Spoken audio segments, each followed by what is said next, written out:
حکیم لقمان رحمۃ اللہ علیہ فرماتے ہیں، جو بات آپ کے بس میں نہیں ہے اس میں دخل نہ دو، اور جو بات بس میں ہے وہاں جواب دہی پوری کرو تو سکون مل جائے گا۔ روحانیت یہ ہے کہ پہلے بے ضرر ہو جاؤ اور پھر مفید ہو جاؤ، کسی کو مارنا نہیں اور نقصان نہ پہنچانا، بلکہ فائدہ ہی فائدہ پہنچانا۔ آپ لوگ ہر رات کو اپنے آپ کو توبہ کرنے کے بعد معصوم کر کے سویا کرو۔ اللہ تعالیٰ کو اللہ کے محبوب کے آئینے اور روشنی سے پہچانو۔ دوست مل گیا تو ایسا لگا کہ غریبی دور ہو گئی، حالانکہ دوست بھی غریب ہی ہے، لیکن ایسا محسوس ہوتا ہے کہ غریبی ختم ہو گئی۔ اعتماد ذات جو ہے وہ تحقیق سے بچنے کا نام ہے۔ بیوقوف دعوتیں دیتے ہیں اور عقل مند کھاتے ہیں۔ محنت و مشقت کے بعد تکان بہترین تکیہ ہے۔ ہمارے دماغوں اور عقلوں میں اتنا ہی فرق ہے جیسے ہمارے چہروں میں۔ اللہ کا فضل کسی ہستی کی اطاعت سے ہوتا ہے، ورنہ تو نفس کی اطاعت ہوگی اور ذہن کی اطاعت ہوگی، اور یہ ہرگز فضل نہیں۔ اللہ کے حکم کے علاوہ آپ کو توجہ نہیں مل سکتی۔ اللہ کا حکم توجہ ہے اور توجہ کا باعث ہے۔ اگر مقدار بڑھ جائے تو معیار کی تاثیر بڑھ جاتی ہے۔ بدی وہ نہیں جو آپ کو ناپسند ہو، بلکہ بدی وہ ہے جو اللہ کو ناپسند ہو، اور نیکی وہ نہیں جو آپ کو ناپسند ہو، بلکہ وہ ہے جو اللہ کو پسند ہو۔ اللہ عز و جل کے ساتھ تنہائی میں بھی ویسا ہی تعلق رکھا کرو جیسا تم عام لوگوں کے سامنے رکھتے ہو، اور جب تک تیرا ظاہر تیرے باطن کے موافق نہ ہو اس وقت تک تو علمی مسائل اور دوسری علمی ضروریات کو پورا نہ کر سکے گا۔ لوگوں کے ساتھ محتاط میل جول رکھا کرو، کیونکہ معلوم نہیں کون شخص آپ کے پاس کس رنگ میں آ جائے۔ جب پیدل چلو تو بڑے تحمل اور اطمینان کے ساتھ چلا کرو۔ امانتوں کی پاسداری کرو، اور ہر خاص و عام کے لیے خیر خواہی اور نصیحت کو لازم پکڑو۔ مغرور بندے کا کوئی دوست نہیں ہوتا، اس لیے کہ دوستی میں مساوات کی ضروریات ہوتی ہے جو اس کو پسند نہیں۔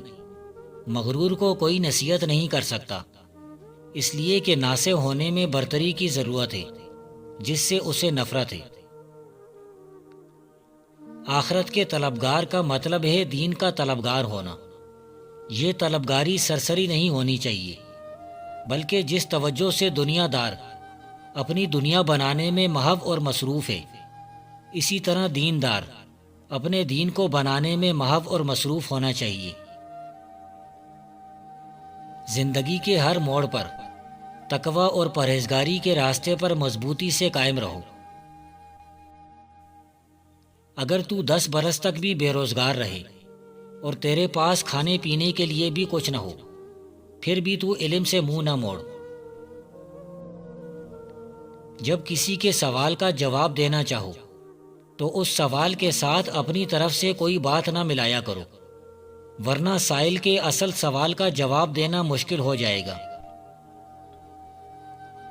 بے خبر انسان کی زندگی اس کے سلسلے سانس کے چلنے تک محدود ہے۔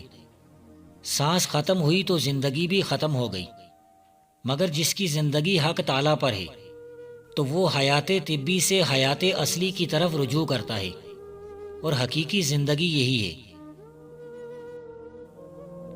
چونکہ مفلس اور محتاج کا دیانتدار رہنا مشکل ہے، اس لیے دولت دنیا باعث حصول نیک گوئی ہے۔